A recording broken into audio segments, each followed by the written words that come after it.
My name's Rod Flower and I'm Professor of Biochemical Pharmacology here at the William Harvey Research Institute in St Bart's and the Royal London School of Medicine and Dentistry at Queen Mary College, London. And I'm speaking today to my guest, Professor Gus Born. Gus is very distinguished for his work in cardiovascular pharmacology and physiology, and particularly for his work on platelet biology. He's been elected a Fellow of the Royal Society. He's actually a Royal Society medalist. He has some 10 honorary degrees and something like 20 other awards. So, Gus, you've had a very distinguished career, but maybe we can go back to begin with to your childhood. You were born in Göttingen in Germany in 1921. Your family was very distinguished on both your mother's side and your father's side. Your father, of course, was Max Born, who shared the Nobel Prize for Physics in 1954. Growing up in that household must have been enormously stimulating. My parents tried to make it as normal a childhood as possible. I realized my father was busy with a lot of work that grabbed him very much, and that interested a lot of younger people. He had established a leading physics school, theoretical physics in Göttingen, from 1921 on, when the year I was born. What was very interesting, of course, is all the people who came in and out of the house, his collaborators. His first assistant was Heisenberg, and all the other people of the time came for shorter or longer periods. One interesting thing was he was the PhD supervisor for Robert Oppenheimer, who was later in charge of the development of the atom bomb. My father had absolutely no part in that. And there were many other people. And for a child, it was a reasonably normal childhood, but all these people were, of course, good fun. All of them, yes, I think not just about all of them. And I had two older sisters, and it was quite a normal academic household. We had a lady called Miss Schütz who looked after things for my mother. My mother was a writer and also herself quite a powerful intellectual. And so we were pretty well looked after. The intellectual transmission, it sensed to be exciting, but of course I was too small to know more. All the childhood influences must have been from physicists and mathematicians. Yes. And so one question I've always wanted to ask you is, why didn't you become a physicist or a mathematician? Short answer is I think I'm not clever enough. I'm sure that's the right answer. Also, I've thought about that, of course, a lot. I find I have a mathematician's son, and you have to be really grabbed by mathematics from very early on, by the whole system of mathematics, and I certainly wasn't. Now the question is, was I put off by the esoteric nature of what they did, because of course it was very complex. If you hear about that a lot and can't really understand it, in my experience you lose interest. So in Edinburgh you graduated in medicine, and Yes.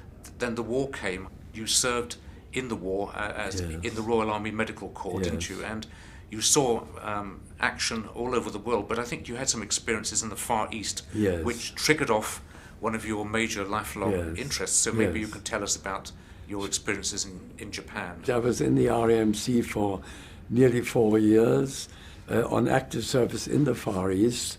I was in India when the bomb was dropped on the 6th of August 1945, the atom bomb on Hiroshima. I was at that time a member of what was going to be the invasion force, the British invasion force for Japan. After the bomb and after they sued for peace, it was turned into the occupation force. And we sailed to a place called Hiro on the inland sea in Japan, which was only a few miles from Hiroshima. It was, of course, an experience the like of which one doesn't want and has once, I hope, in a lifetime. the British Army, in its best tradition, in the hospital we had, looked after the local population as well as our own people.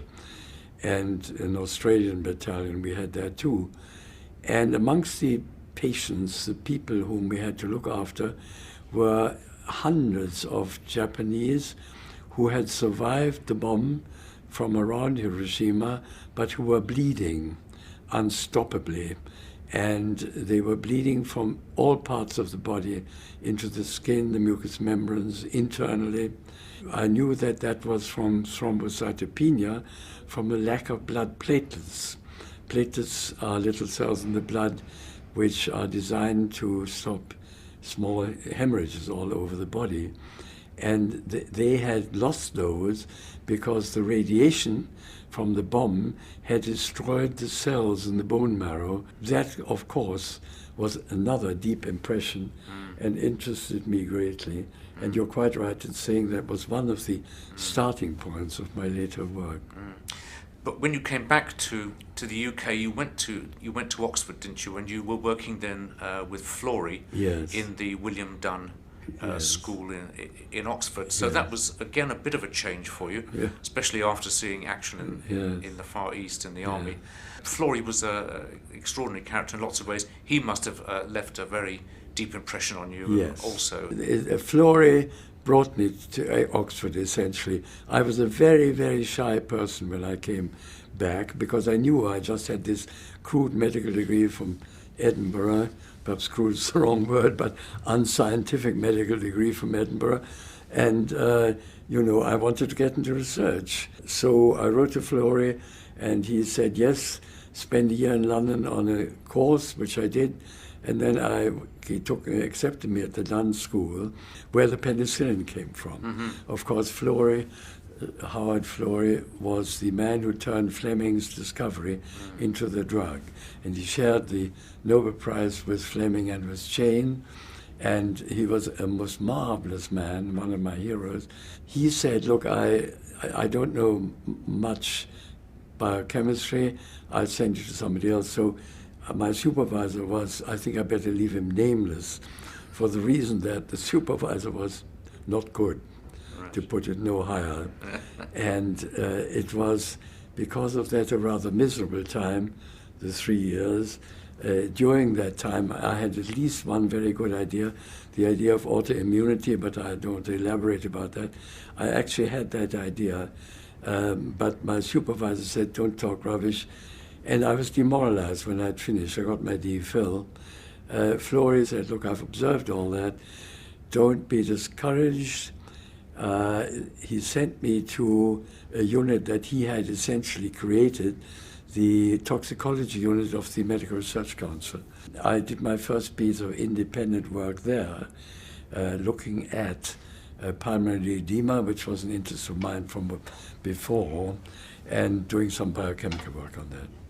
Your name will always be linked to the invention of the platelet aggregometer, which you actually invented at that time and built the first prototype. And I see that the first paper you published on the aggregometer was in 1962 or something. How did the invention of the aggregometer itself come about? Well, I say in my autobiographical notes, that's the only useful thing that came out of my DPhil in Oxford. We measured ribonuclease activity and also the growth of the mold, optically, I mean, by turbidimetrically, pushing light through suspension. And then I thought, well, for platelets it's ideal. You centrifuge away the red cells in the blood, you're left with plasma containing millions of platelets, shine a light through it, and as they aggregate, they clump together, and the light going through it increases. It's a very banal idea. It's very funny, because really what we did with it was the important thing, not the idea, but for some reason it was quite interesting, because 11 firms began to make these aggregometers, measuring platelet aggregation by shining a light through the tube. You yourself, of course, then invented another device which was much closer to real life. Wow. I mean, the flower, yes, exactly. device. But it was enormously influential as a technique, wasn't it? And I mean, used in hospital laboratories for diagnostic purposes. Yes.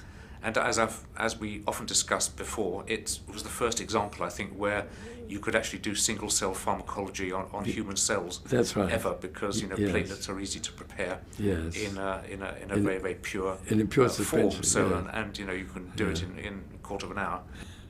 Together with Anne Atherton, you then began to look not at platelets on the vessel wall, but on granulocytes rolling on the vessel wall. Yeah. And I vividly remember, because I was there at the time, you going into that very dark room with a cine camera loaded with 16mm cine That's film right. or something, That's and right. coming out and showing these movies at lab meetings, and being very struck with the extraordinary behaviour of the white blood cells as they jumped along the endothelium, and having long arguments with Donald McFarlane and others about the meaning of that. But why did you become interested in the granulocytes? Because it was an extension of being interested in how platelets adhere to the vessel wall. And the granulocytes, of course, are the main cells to protect us from the consequence of inflammation and infection. When a blood vessel enters some inflammatory bit of your body, like a skin boil or something, the little vessels dilate, and the granulocytes, which are brought in the passing blood, start to adhere at the vessel wall and roll along it. And this rolling phenomenon is fascinating. It's obviously some adhesion interaction between the two. And I got interested in that. I said, well, plates is here in one way, and the granulocytes obviously another way and for another purpose. And we worked a good deal on that, quantified it for the first time, determine the influence of blood flow on it, and so on and so forth. And that turned out also to be really quite interesting to other people. Tim Springer wrote to me about it and so on.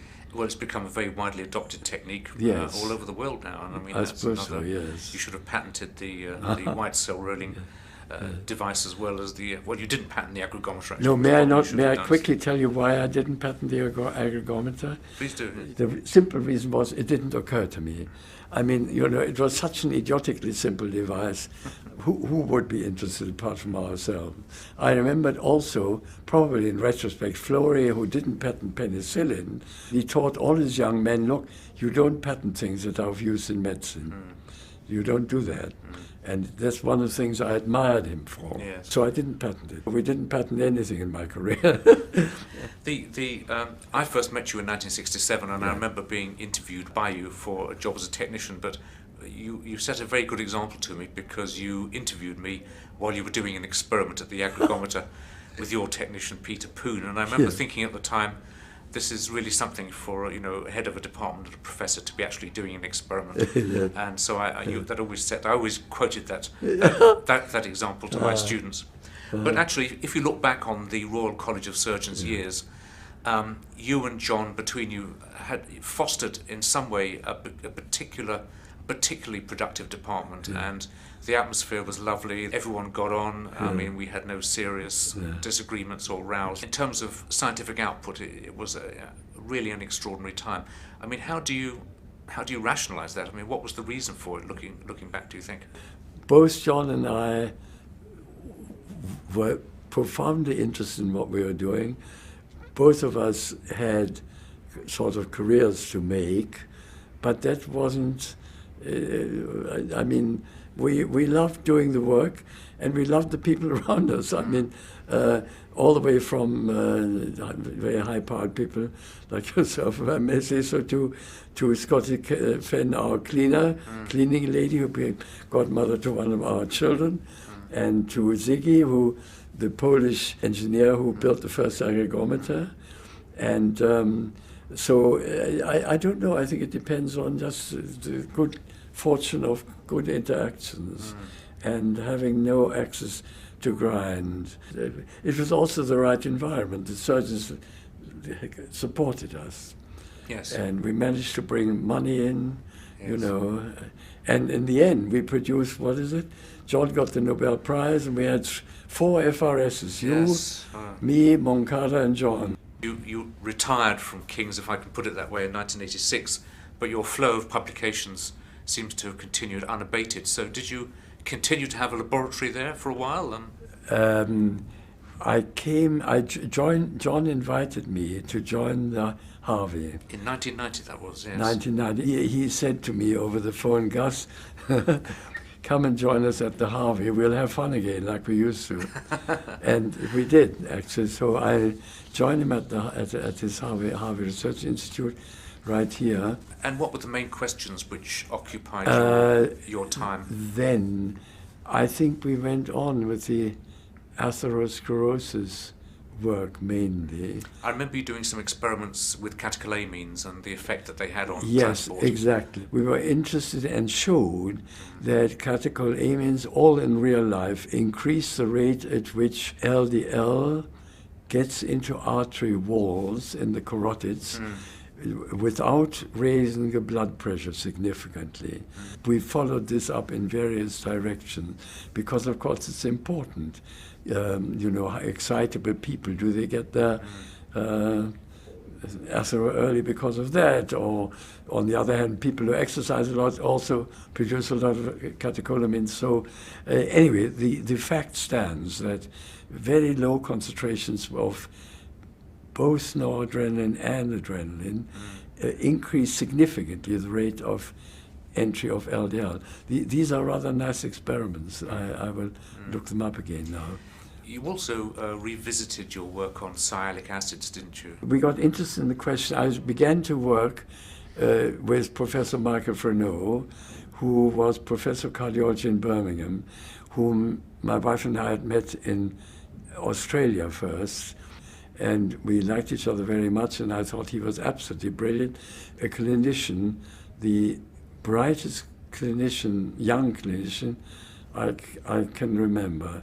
We pursued the question whether in human diabetics who are known to get their heart attacks and strokes, in other words, the manifestation of atherosclerosis early by a decade or more, whether that could be due to quicker accumulation of LDL from the blood in the vessel walls.